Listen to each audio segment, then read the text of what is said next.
What's up, everybody? It's your favorite 44-hour project's favorite nerd, and today we are looking at the Soundwave The Tapes print that I did recently that I am now putting out for pre-order for blankets, which we'll talk about at the end of the video. But while this is playing, I was going to talk about the process on this and little Easter eggs and stuff like that. So I did a Soundwave and Tapes piece. It was like the second one I did probably like 9 years ago now. And, you know, I've gotten better, and I thought it was time to kind of update the piece and the presentation. And my daughter at the time, who was super into Transformers, always gave me a hard time. The Squawk Box wasn't in mine, that like I forgot to. So I had to make sure that I got them in this one. So that was like a big motivator for it as well. Let's see what else I wanted to say about it. One thing I wanted to say was that the Rumble Frenzy dilemma, right? So I debated back and forth as to make which one which. And the way I did it, because this is like a big kind of love letter to everybody that loves Soundwave, which is like most of us, is like to me, Rumble is blue, Frenzy is red, but I made Frenzy have the pile drivers just in case you believe the opposite. You're wrong, but it's okay if you believe the opposite, in which case it kind of represents Rumble more for you. And those of us that think Rumble's blue, it doesn't really matter whether he has the pile drivers or not. It was like a little thought to that. Another thing that I wanted to mention was the background on this is like a snow background, and which you'll see here eventually. And it's interesting because like it happened kind of by accident. I was having a hard time with the background. I was trying different colors and different settings, and I was getting frustrated. I just started like slamming my fingers on it, and like all these little like white dots kept popping up, and I was like, oh, what if they were in a snow background? And so I did that, and it ended up working. There was a number of different challenges to this, and a lot of this stuff I always try to like have like be like a greatest hits of the representation of the character. So like there's obviously cartoon elements. There's some IDW War for Cybertron elements with the kind of light up stuff that's all in it. There's some toy elements, like, you know, I use certain toys as like, man, I wonder what, you know, his gun looks like, and I would get the toy so it's like pretty close to it or whatever the case may be. So there's like a lot of different homages and tips of the hat to the character through different iterations of its life, which is also sort of important to me. And ultimately, I'm pretty happy with how it turned out, and I can finally put some rest to the criticisms that I was missing a character. When I was researching this, I kept looking at a lot of prints, and there's a lot of them, you know, that are available that have kind of Soundwave pointing, but he's always pointing the opposite direction because of the shoulder cannon.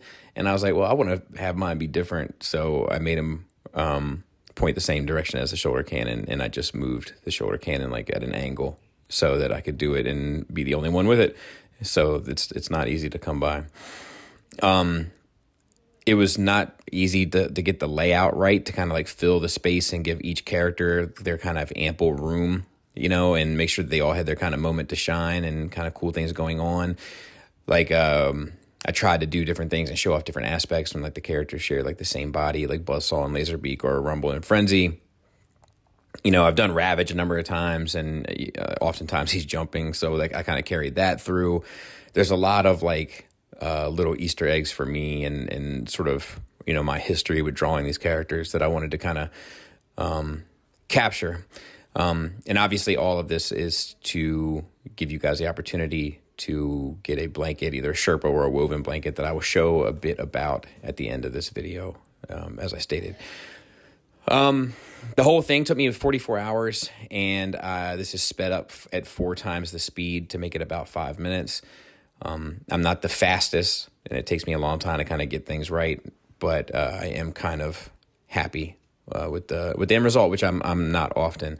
I don't consider myself to be an artist. I think artist is about expression, and this is more about like just making something cool. But I think it turned out well. You know, I think that both things can kind of exist independently of one another. The other thing that was kind of challenging was when I came to the background, which you'll be seeing here shortly, was having a background that was sort of neutral enough to allow all the characters to kind of shine through and not have a lot of the characters get lost. A lot of the purplish backgrounds or the blue backgrounds, which seem pretty natural for Decepticon characters, end up getting the characters lost because a lot of purples and blues are in the characters themselves. But yeah, that's it. So let's go ahead and take a look at the different types of products available, and we'll talk about it a bit. All right, so this is obviously not Soundwave The Tapes, but I wanted to show you guys an example of a Sherpa versus a woven blanket. This is the Sherpa, this is the woven. The Sherpa is a more literal translation of the piece. It's also a bit fuzzy underneath. Pardon the Miri. And the woven is a more kind of like, I don't know, almost a throw or a tapestry type. The woven is significantly larger. The woven is 54 inches by 70 inches, whereas the Sherpa is 50 inches by 60 inches. So that's what they'll look like, obviously, but with the Soundwave and the Tapes print on them. But that's the type of translation. One's more literal, one's a little bit more stylized, but it's a little bit nicer display, whereas one is more cozier, if that makes sense.